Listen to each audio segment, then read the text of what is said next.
Have you ever heard the story of a man who got his food delivered by birds?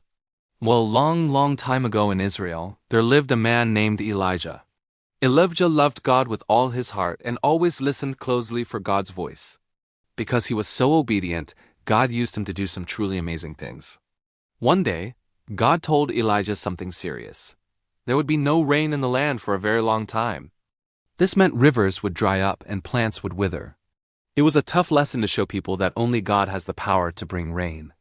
Elijah trusted God and delivered this difficult message. Then God sent Elijah to hide by a small stream called the brook Kerith. And here's the cool part. Every morning and every evening, God sent ravens, big black birds, to bring Elijah bread and meat.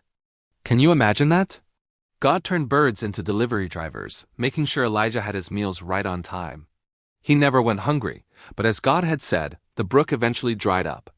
So God spoke to Elijah again, sending him to a town called Zarephath. There he met a widow and her son. When Elijah arrived, the widow was gathering sticks. He asked her for a little water and a piece of bread. She looked sad and explained, "I'm sorry, but I only have a handful of flour and a tiny bit of oil left. It's just enough for one last meal for me and my son." Elijah kindly told her, "Don't be afraid. God will provide.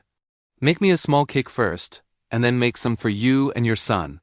God promises your jar of flour and bottle of oil will not run out." The widow trusted him, and guess what? Every single time she scooped out flour, more appeared. Every time she poured oil, the bottle was full again. God kept his promise, and they had food every single day. Later, God told Elijah to go back to King Ahab. On a mountain called Mount Carmel, Elijah showed everyone that God is the one true God. He prayed a simple prayer, and God answered with a powerful display, proving his love and truth to the entire nation. After that incredible day, Elijah climbed to the top of the mountain to pray for rain. He prayed and prayed, believing God would answer. Finally, his servant shouted, "I see a tiny cloud, the size of a man's hand." That tiny cloud grew bigger and bigger until the sky opened up and rain poured down. God had heard Elijah's prayer.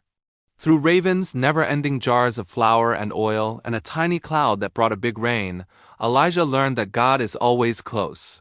He provides, he listens, and he takes care of those who trust him. It's a powerful reminder that he can take care of you too. Thanks for watching.